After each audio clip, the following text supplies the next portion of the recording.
रसुवाको टिमुरे बजारमा आज बिहान आएको आकस्मिक बाढीले बजारका बस्तीहरू बगाउँदा ठूलो धनजनको क्षति भएको छ।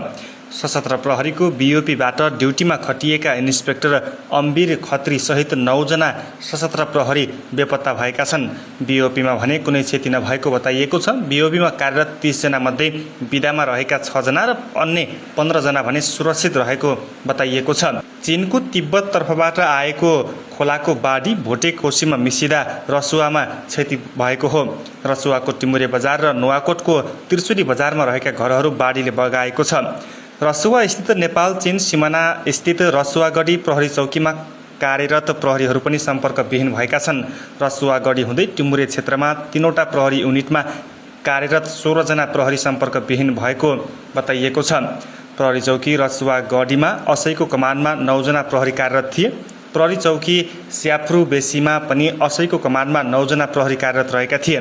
इलाका प्रहरी कार्यालय टिमुरेमा इन्सपेक्टरको नेतृत्वमा प्रहरी कर्मचारी कार्यरत रहेका छन्। सम्पर्कविहीन भएका प्रहरी कर्मचारीहरूले मोबाइल छोडेर सुरक्षित स्थानतर्फ गएको हुन सक्ने आशंका गरिएको छ। सो क्षेत्रका 3वटै प्रहरी कार्यालयमा क्षति पुगेको हो। रसुवागढी प्रहरी चौकीमा कार्यरत प्रहरी कर्मचारी भन्सारको क्षेत्रको सुरक्षामा खटिने गरेका थिए। अहिले रसुवा र नुवाकोट क्षेत्रमा फँसेका मानिसहरूलाई सेनाको हेलिकप्टरले उद्धार गरिरहेको छ। रसुवामा बाढीले बैंकका शाखा समेत बगाएको छ भने टेलिफोन नहुँदा एकेन विवरण सङ्कलनमा समस्या भइरहेको बताइएको छ। तिब्बततर्फबाट ठूलो बाढी प्रवेश गरेकाले सतर्क रहन आग्रह गरिएको छ।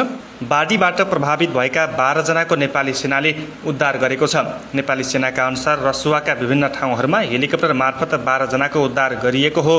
अहिले नेपाली सेनाका 4 र निजी कम्पनीका 8 गरी 12वटा हेलिकप्टर बाढी प्रभावित क्षेत्रमा परिचालन गरिएको छ।